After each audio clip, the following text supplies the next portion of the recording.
Hey guys, it's Josh, and I'm going to do a new segment here that is going to have a really catchy name one day. But the point is, to be unique, you have to do things that other people aren't doing. Isn't that crazy? And the fastest way to do things that other people aren't doing is to make sure that you're not doing the things that everybody else is doing, right? So what does that mean? It means you need to get really skilled at identifying what are the little things that everybody is doing. Because now, thanks to the internet, we can all enjoy less individuality than we've ever had before. It's really quite amazing.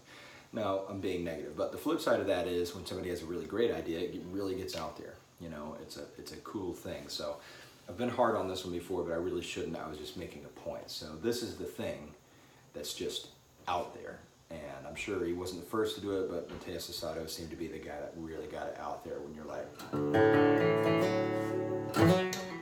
that right there.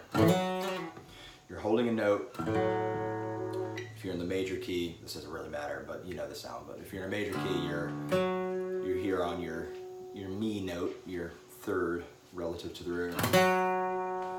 And you do this tiny little suspension thing of, instead of going, you gotta go. And it's always played this way, or with the bend perhaps. But that's the motion.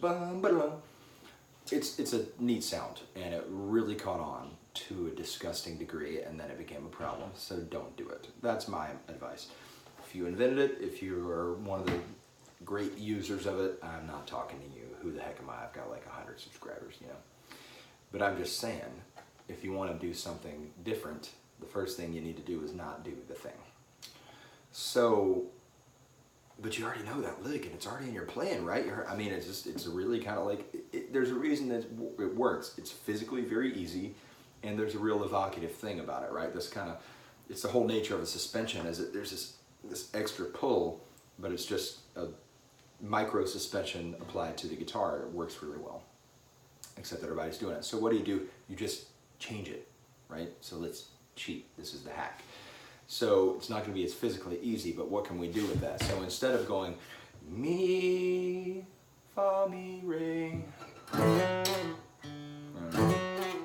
wherever you're going with it, or if you were in a minor key, you might be doing it this way. You might be here in B minor. And you're going,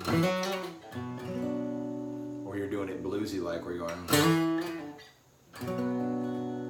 That's the other one place it happens a lot, because that's just where it happens. So instead of just going up the half step, which is the physically easy thing that's idiosyncratic to our instrument,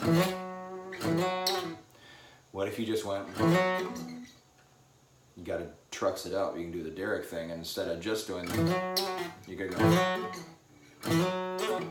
And if you can get good at that slide, then you're doing something even better, because on stage it's like, ooh, that's quick. That fella's quick, you know? I'm lucky it happened. It worked that well that 2 times, because I haven't practiced this. See the difference? So now this thing that used to be, you know, I'm going.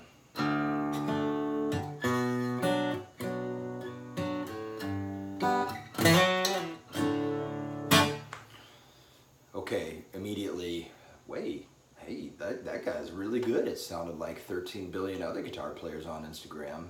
He really got that down. Let's do this.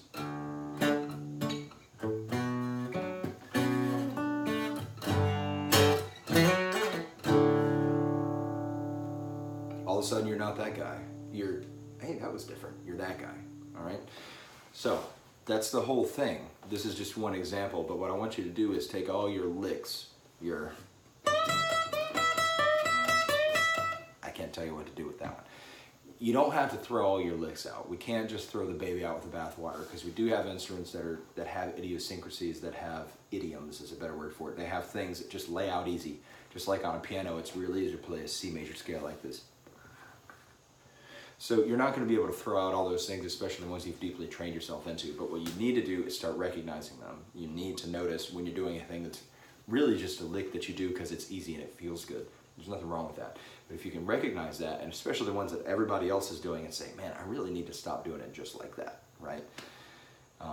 You need to do just something a little bit different, tweak it, say something different with it, and all of a sudden you're not just one of those people, you're that guy doing that thing. And then you can be the next Matteo Sato and create the next thing that everybody copies, and then you have to create something new again.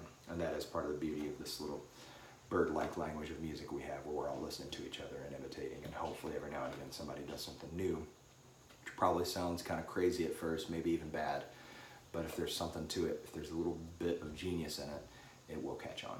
So thanks, Guitars Ruin Lives, subscribe, and I'll see you later.